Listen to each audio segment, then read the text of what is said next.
when two best friends attempt the most challenging climb of their lives. There's always that fear, you know, that something's going to happen, something's going to go wrong.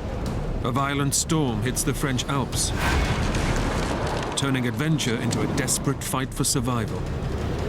I've never experienced anything like it. In the worst weather for almost a century, they're trapped for days on a narrow ridge, with no hope of rescue.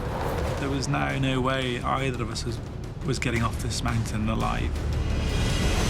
Isolated and ravaged by frostbite, My hands were like pieces of frozen meat. death is only hours away. I just closed my eyes. That was the time I expected to die.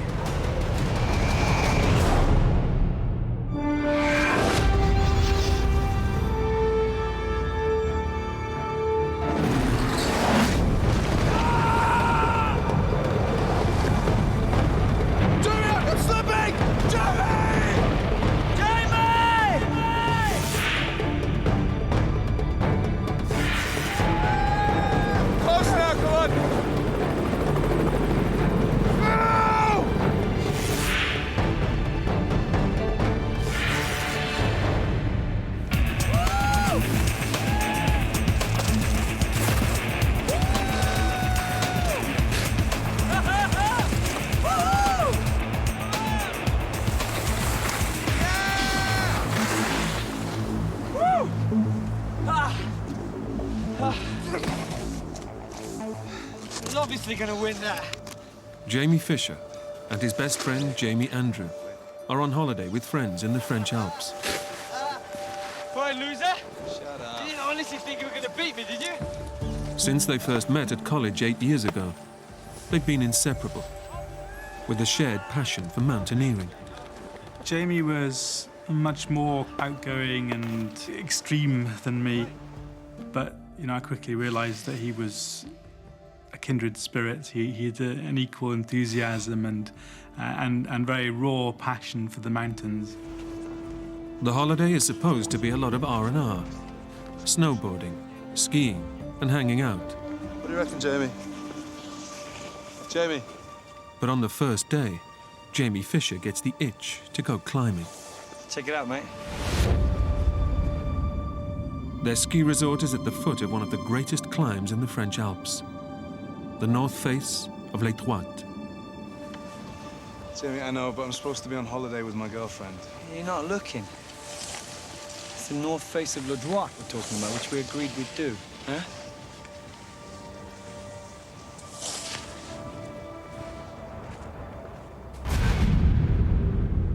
The north face of Les Trois is a treacherous climb. But it's exactly the kind of challenge Jamie Fisher relishes. What do you reckon? Jamie was really a true mountaineer. That was his big calling in life. He often seemed to think about nothing else. So basically, we'll overnight at Le Grand Montet in order to get an early start in the morning. 3-hour brisk walk, we're at the foot of the face. Okay. Jamie Fisher is determined not to let this opportunity pass. But first, he has to persuade his best friend. We got a week of this window. Perfect weather. A week. A week. There's no reason why we can't tick this off. You won't even know we're gone. We'll be back before you know it.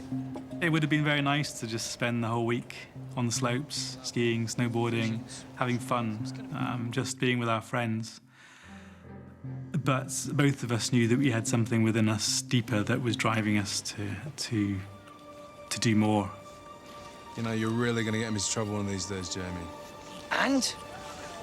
Cheers. Cheers. Salut. Le Droit. Le droit. Once the decision was made, Jamie and I were set. We were going. The two Jamies take the cable car to the top station, 10,000 feet up the mountain. They'll spend the night there to get a head start in the morning. I certainly was getting very nervous about it by now. You know, even with all the experience I had under my belt, you know, you always get nervous before a big climb. And I always find I reach this stage in the night where I kind of wish that there's a big storm going to come in and I can call the whole thing off. I remember opening my eyes and seeing Jamie pacing about. He'd obviously not been able to sleep either, and he'd got up and was wandering about. Come on, Sleeping Beauty. Time to go. Just give me a minute, okay? Come on, stop whinging. Get ready. Okay, I'm up.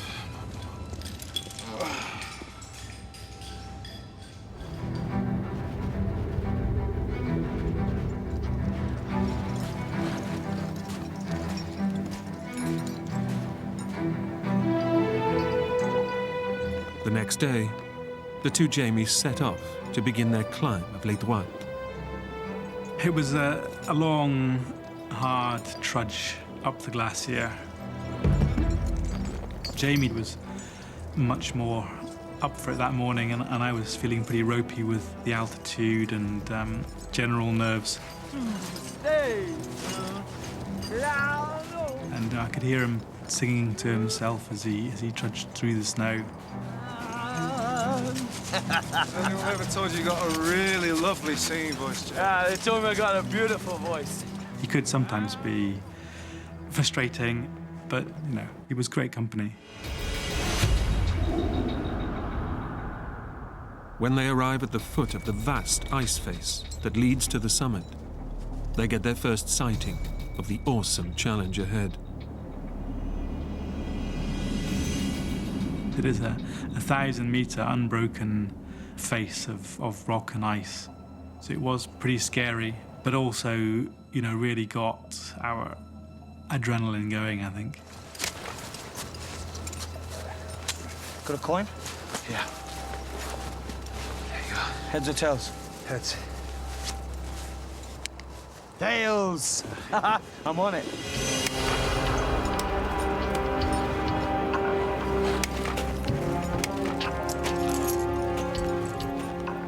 And that moment, when you're actually on the climb, it's as if all that nervous energy just disappears. It just dissolves into the sheer joy of the climbing itself.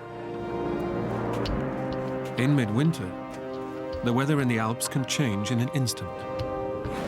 But today, the two men have ideal conditions for their climb. How's it looking out there? Great, mate! The ice is absolutely perfect! Scaling Les Droites is a 2-day climb. And as dusk falls on the first afternoon, the two friends find a ledge to rest up for the night. Well, mate? Yeah. You don't expect great luxury in these circumstances. Huh? You don't expect 3-star hotels, but we were pretty happy with that. Your room will be ready to sink, Mr. Andrews. Oh, thank you very much. You know, being able to get into our sleeping bags, to get lying down, to get hot drink, that was good enough for us. Good day, huh? Yeah, not bad. Yeah, we'll crack it for sure tomorrow. Yeah. We were both feeling elated. We were bang on target at that stage. We were exactly halfway, which was what we'd hoped.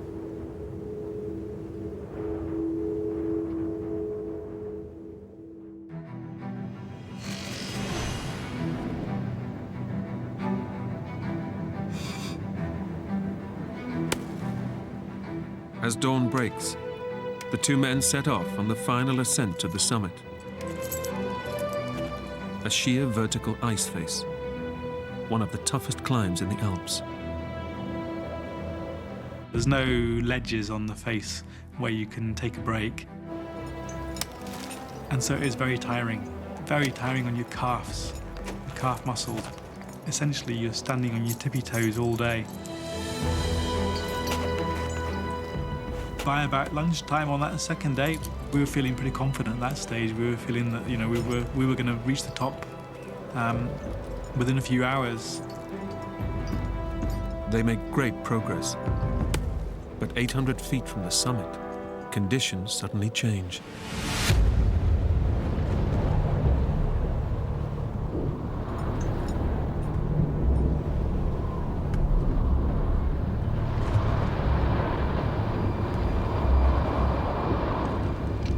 I don't like the look of those clouds, mate!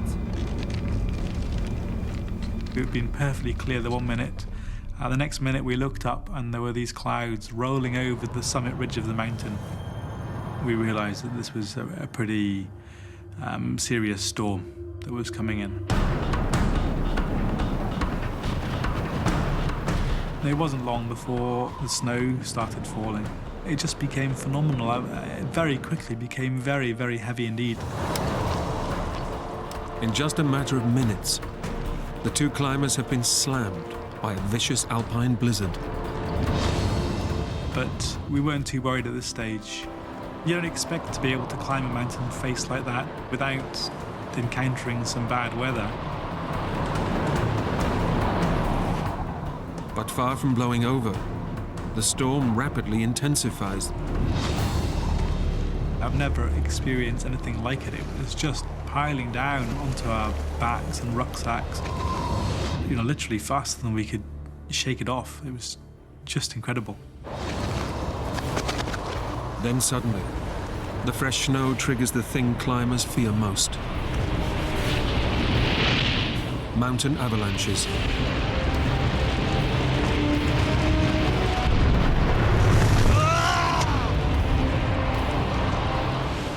You just have to hold onto your ice axes as tightly as possible, just close your eyes and hope for this avalanche to pass. It was horrendous climbing in those conditions. It was just really, really, really hard. The two friends are now clinging to the side of the mountain, knowing every step could be their last. It became a job of survival.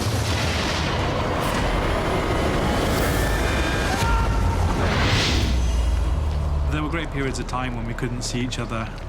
It was just impossible climbing in such horrendous conditions. So it was pretty tough.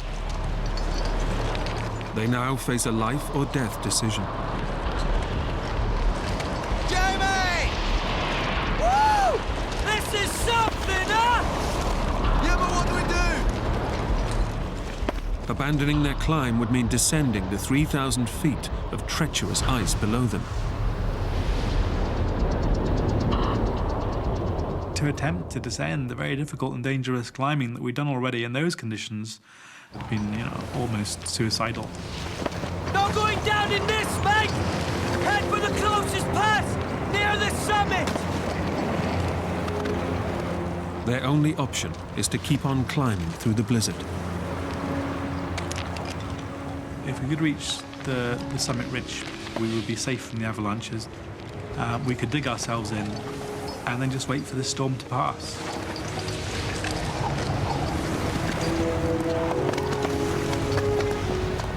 The two friends battle on, but it's desperately slow progress.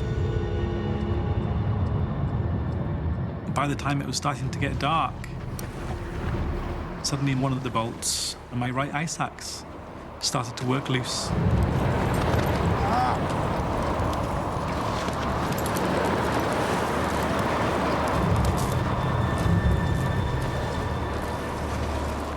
Jamie needs both of his axes. They're his only way of scaling the ice face.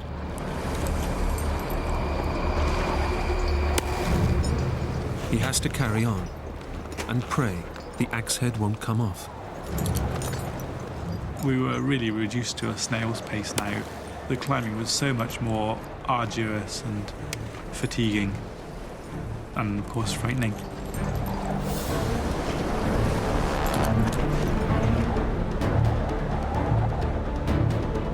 In the raging blizzard, and with a broken ice axe, the two Jamies know that what began as an exciting adventure has turned into a potentially deadly climb.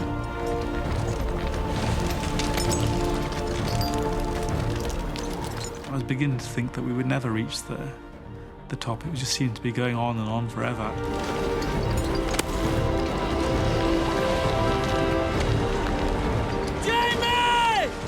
But it was Jamie who suddenly let out this yell. A boat somewhere! And I knew from his tone that this was it. He'd made it. He was at the top.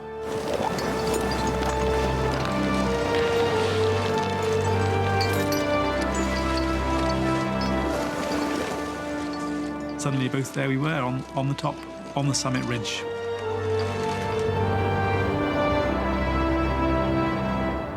And that was great. That was fantastic.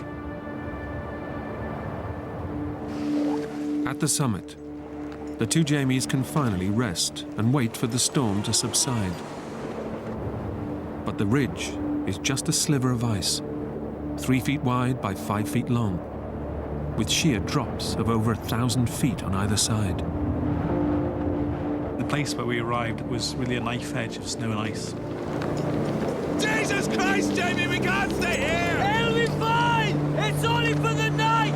The storm can't keep up! We were completely exposed to the elements. There was no protection whatsoever from the snow and from the wind and from these massive drops to either side of us. So it was a pretty hair-raising place to have to spend the night.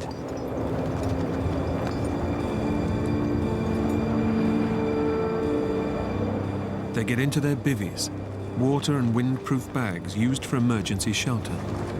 It's their only protection from the storm. We'd eaten most of the food that we'd brought with us. We still had a couple of packets of biscuits and some chocolate bars. That's basically what we had left. Our more immediate concern was water. It was too precarious to light the stove, to melt snow for water. They'll only survive a short time without water. Their hope is that the storm will pass.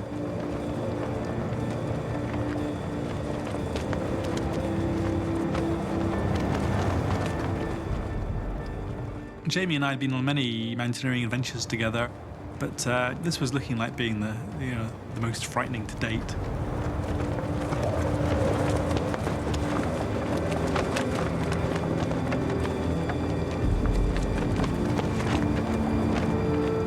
All the two men can do is hunker down, knowing that one careless move will send them 1,000 feet to their deaths. Now it was just a case of surviving the night and waiting for the storm to pass.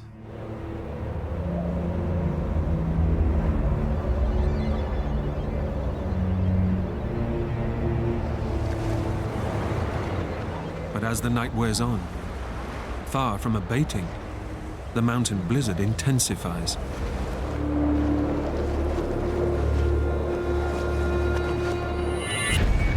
It did start into our heads that we couldn't survive this indefinitely.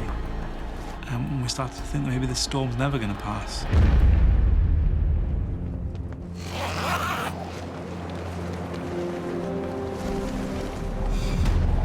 By morning, there's still no let-up in the weather. The storm, if anything, it only got worse.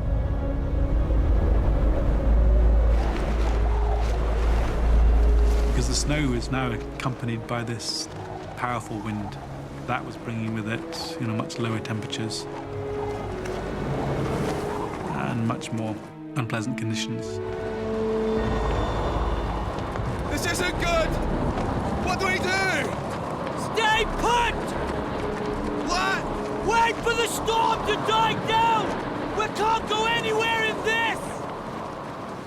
It didn't take us long to decide that it would be lethal trying to head off down the mountain in those conditions. The same physically demanding situation as yesterday, but with very much more dangerous avalanche risk.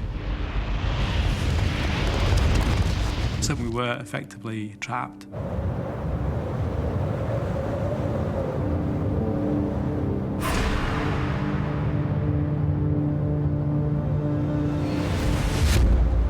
Unable to move in the sub-zero conditions, their body temperatures are beginning to drop, and they desperately need food to keep them warm. What have you got? What? Food! What food have you got?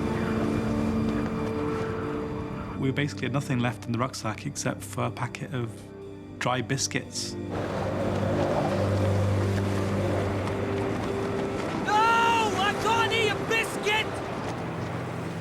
Have you ever tried eating dry biscuits without liquid? You just simply can't. But it's too windy to light their stove and melt ice for water. And you can't just eat the snow. If you try, you'd soon just chill yourself down completely. It just doesn't work.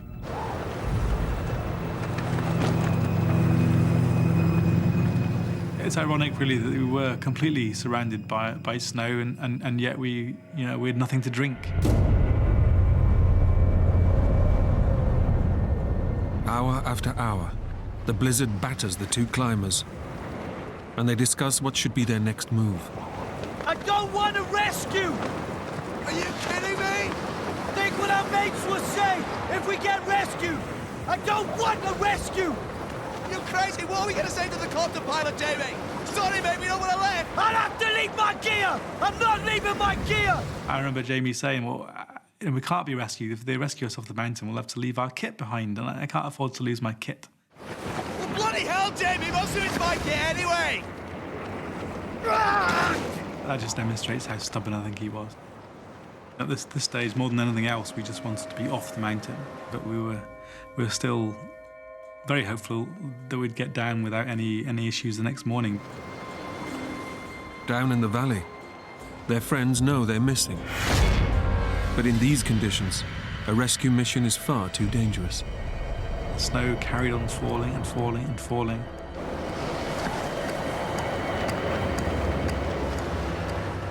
And the wind blew.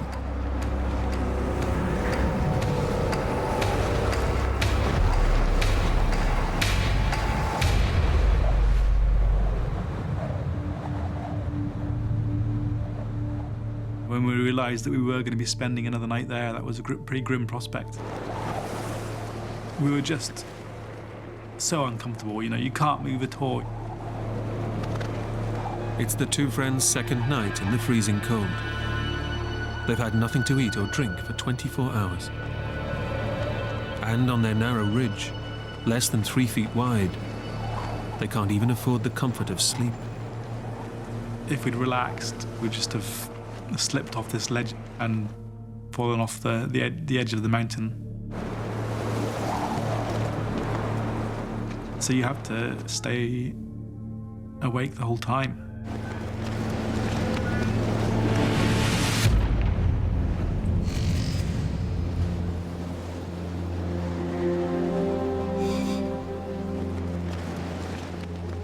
By the next morning, there's still no let-up in the storm.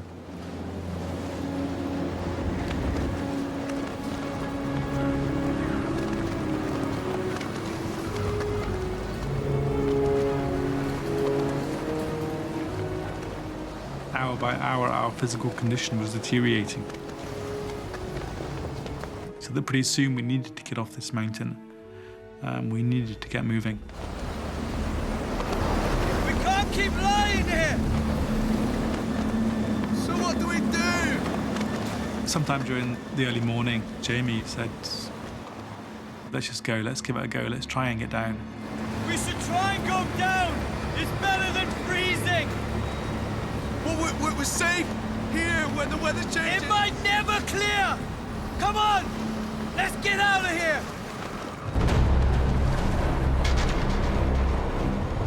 We emerged from the sleeping bags for the first time in days out into the full teeth of the gale itself. But the blizzard winds are fiercer than they realize. When the snow just blowing into every crevice and in every corner, you can't do anything, you can't function. This is crazy! Let's go back in! We very quickly realized that this was hopeless. With escape from the ledge impossible, the two friends now realize they have no option but to wait and hope that the weather will turn before they freeze to death.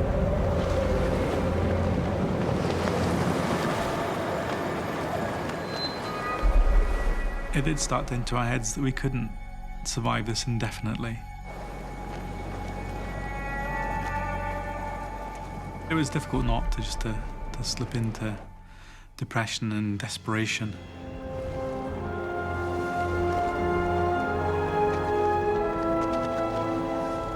And just when it seems things can't get any worse, Emergency! What? I was just slumbering in my sleeping bag when suddenly I heard this shout from the baby bag, and I thought something terrible had happened. Is this an emergency? Well, I suppose so, yeah! All of a sudden, in the middle of the morning, he remembered that he had his extra emergency reserves of a bar of Kendal mint cake. This Kendal mint cake that his granny ceremoniously gave him each year to store in his rucksack. And before I knew it, he pulled this thing out with a flourish. It was just brilliant. It was just, you know, a real high point of the day. You can't beat a bit of Kendal mint cake, huh? Good old granny! The sugar rush of the mint cake helps lift their spirits. It's vital they keep themselves mentally as well as physically together if they're to pull through. We never let ourselves be overrun by morbid thoughts. You know, we always try just to keep ourselves going, keep each other buoyed up. Oh no! What? At one point, Jamie looked at his watch and cursed and pointed out that he'd missed his flight home. I missed my plane home! Are the tickets non-refundable? We never let ourselves be overrun by morbid thoughts. But it was difficult sometimes just to keep your mood going. The human will for survival is very, very strong, and certainly was in both of us, so we were determined. You know, there's no way we were giving up. But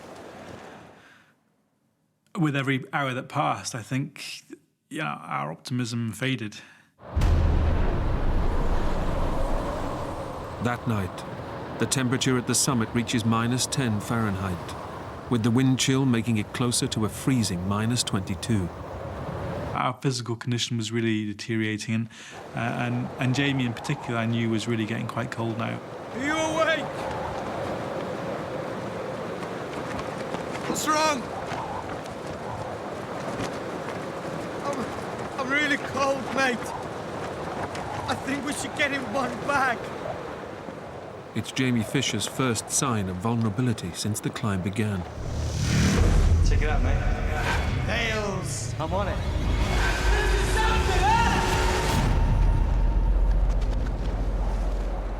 I knew that Jamie wouldn't ask for that kind of help unless he really needed it. Yeah, okay, yeah, good idea. Let's get to your bag, it's bigger, okay? Okay. Jamie knows his best friend is desperate, and that he must get into his sleeping bag to keep him from freezing. But on the tiny ledge, every move is racked with danger. Okay, I'm gonna get into your bivvy, all right? So it was really awkward trying to wriggle into this tiny bag. Both of us were slipping about all over the place and losing perches. And then suddenly, Jamie, I'm slipping! Jamie! I was sliding, and I couldn't stop myself.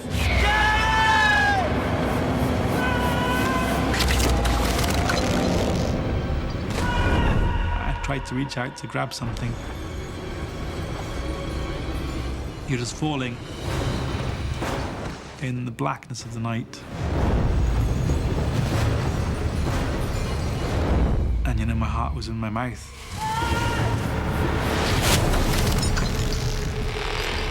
Jamie is saved by his climber's rope attached to his waist. But he's now left dangling above a 3,000-foot precipice. Jamie! Climb up! Jesus Christ, help me, Jamie! Calm down! His friend can do nothing to help him. You gotta climb the rope! I can't do it! You can! Keep calm! It's okay! You gotta climb up! Jamie's only way out is to pull his own body weight back up the rope as the storm rages around him. But the rope was cold and icy and really quite thin. Exhausted from 3 days without food, water or sleep, every inch of the climb is torture. And halfway back up the rope, And I remember plunging back down to where I'd started from. Jamie!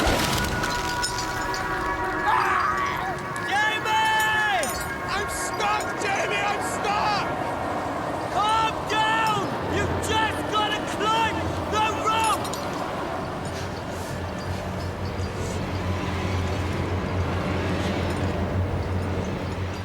And so the next time, with a monumental effort, I pulled myself up this rope and landed myself with a great heave back onto the ledge.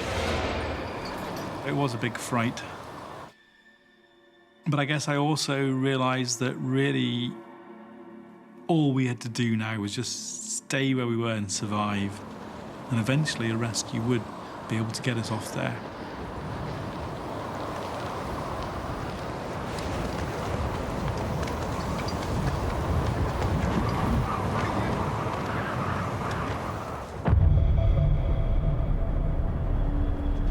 all they can do is try to keep each other warm in the minus 22-degree temperatures and pray that the storm passes. We would spend the night just waiting for the first light of dawn, because it was only the dawn that could ever bring a hope.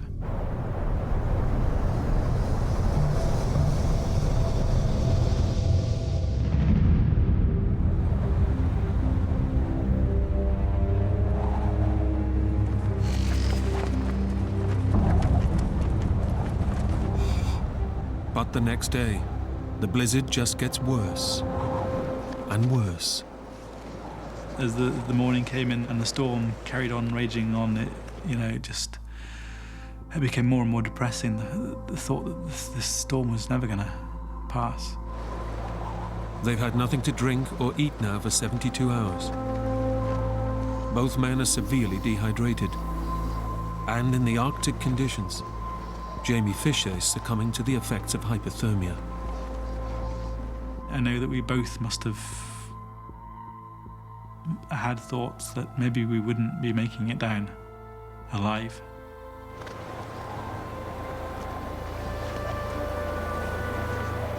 The two climbers are desperately weak from a lack of food and water. In order to survive, Jamie Andrew knows he can't let his friend lose hope. Neither of us ever mentioned the possibility of not making it. We only talked about positive things. Jamie, what's the first thing you're going to do when you get down? Oh no. I'm going to have a nice hot bath and a boat. I'm going to have a huge pot of tea with about 20 sugars. Sod the tea. I'm gonna have a lukewarm beer. Good man. Good man.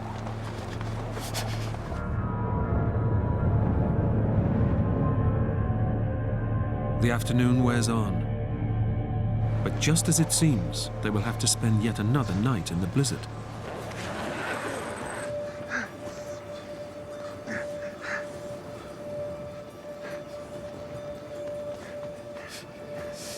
It's starting to break. Jamie, the weather's starting to break. I looked out, and there, for the first time in days, we could see the mountain peaks on the other side of the valley.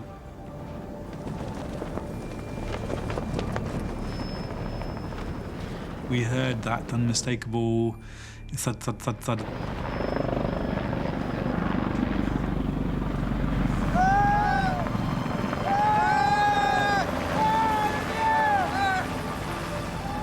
And straight away, they saw us. That was just an incredible moment.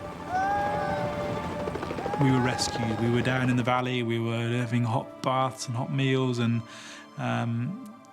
all that went through our heads. But as the helicopter attempts to hover directly overhead, it's pushed back by fierce mountain winds. Where are they gone? We realised what the difficulty was. It couldn't hover anywhere near us because of the massive updrafts that blew up the mountain face. Time after time, the helicopter is forced back. Finally, the pilot manages to get within yards of the stricken men. You know, we could literally see his face.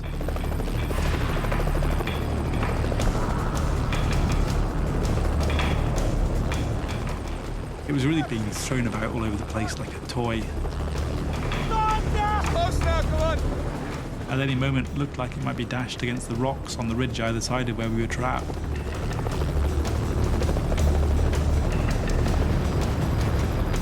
But at the last moment, the pilot loses his battle with the wind and is forced to abandon the rescue. I can't describe how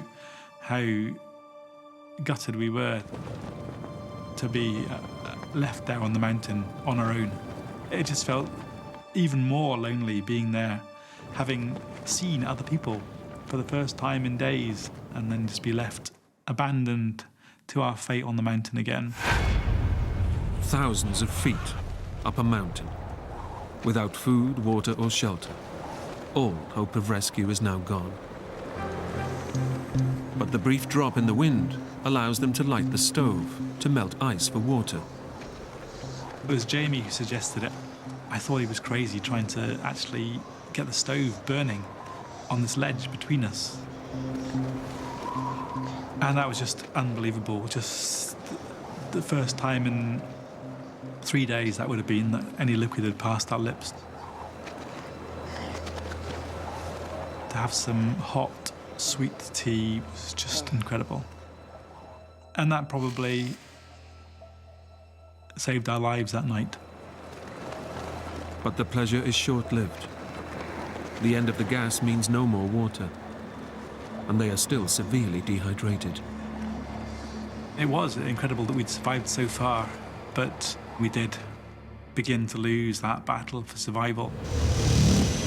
It's the worst storm in a century, and there is nowhere to escape the bitter 80-mile-an-hour winds. But this new weather was way more severe, really. Very, very cold.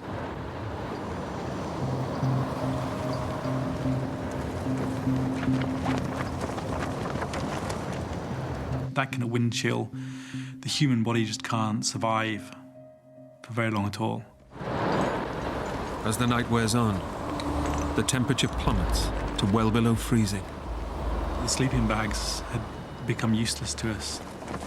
The snow had got into them, made them damp, and then that damp freezes. So effectively, the sleeping bags had frozen. With every hour that passed, our optimism faded.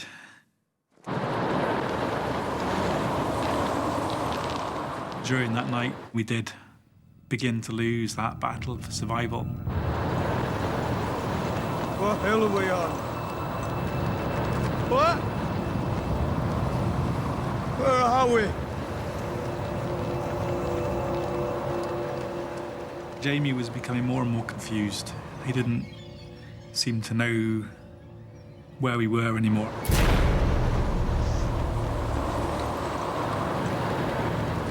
Jamie Fisher is becoming delirious. Gripped by hypothermia, his organs are starting to shut down, and not enough blood is reaching his brain. Come on, Jamie. You know where we are, Jamie. Tell me where we are. I don't know. I can't remember. Come on, Jamie. Come on, Jamie. Tell me where we are. Where we are. Come on.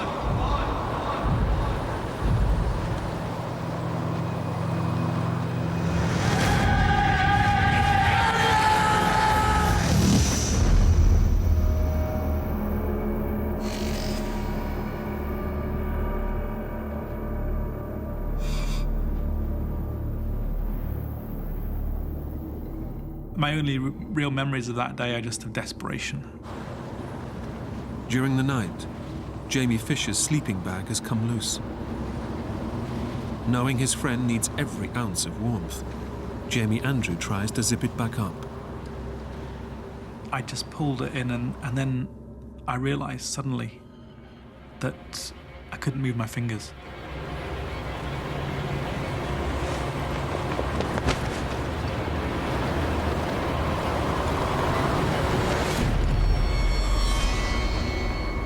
In an instant, both hands had just frozen, solid.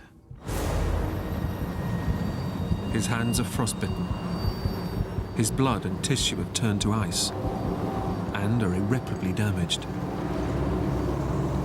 And I remember just, in a futile kind of way, just knocking my two hands together and listening to them as they just went thunk, thunk, thunk. My hands were like pieces of frozen meat. As a mountaineer, one of your biggest fears is always going to be frostbite, because if your fingers freeze, you can't do anything for yourself. You're stuffed. Jamie is completely paralyzed. He watches helplessly as his best friend, in the final stages of hypothermia, begins to lose his mind. We gotta go. I gotta go. We gotta go. We gotta go. What are you doing? We gotta go. Jamie! And Jamie really became quite delirious and was just sort of thrashing about all over the place. Jamie, what are you doing? I gotta go! Jamie! Go! Jamie, stay here! If it wasn't for the fact that he was tied to the mountain, he probably would have fallen off.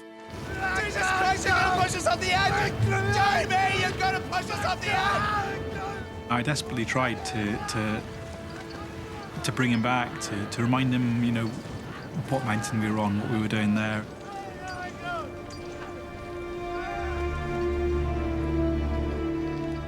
I soon realised that this hypothermia was taking him. And there was nothing I could do to stop it. After 5 days, battling to stay alive on the mountain, the two climbers are now just hours from death.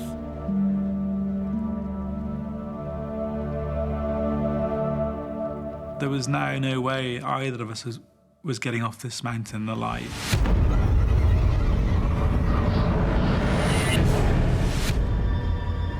His hands and feet now solid blocks of ice. Jamie Andrew is helpless to do anything to save his best friend. Once Jamie's core temperature had dropped,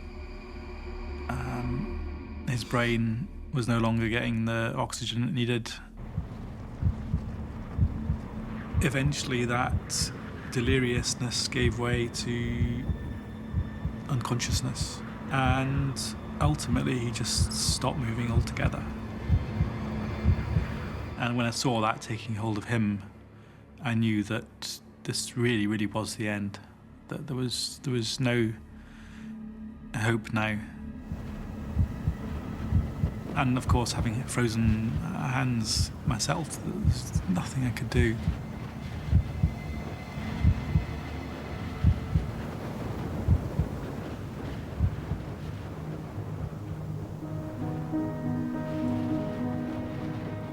In the end, it was Jamie who went first, and I had to witness that. But mercifully, it didn't take long. He obviously wasn't really aware of what was happening. He wasn't suffering. And I remember sitting there realizing that this was the end. That it was the end for Jamie. It was the end for me too, that there was now no way either of us was getting off this mountain alive.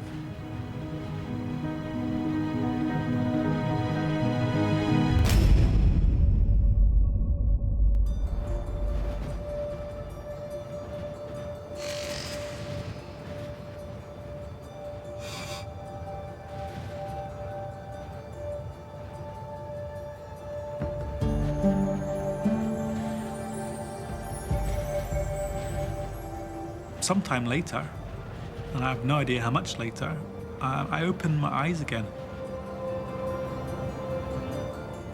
And the first thing that I saw was rays of sunshine as they lit up all the mountain peaks all around me. Moments later, I heard that helicopter approach.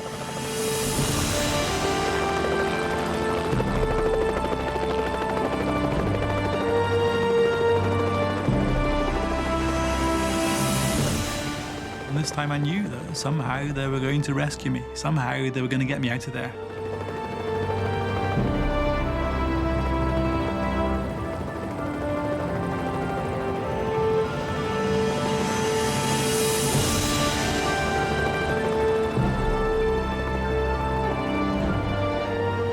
I was spinning 1,000 meters above the glacier in space in what was literally one of the most spectacular and daring rescues in the history of the Alps.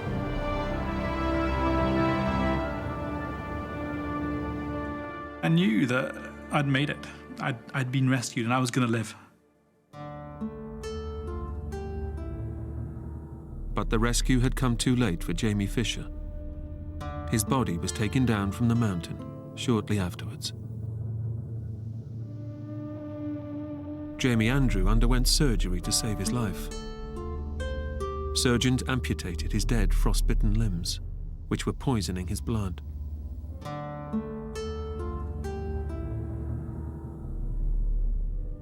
They were very dark days indeed, those first few days after the accident. But on the other hand, I knew that this was to be the low point in my life, and now I could get on with the job of putting my life back together again. For Jamie Andrew, years of reconstructive surgery and rehabilitation followed. But the memories of those 5 days on the ridge are never far away. I had survived. I was a lucky one. And so I started to make up my mind that I was going to take on this challenge that had been thrown in front of me, and I was just going to treat it like the next big mountain that I had to climb. And so that's really what I've done, just taking it one step at a time. I have rebuilt my life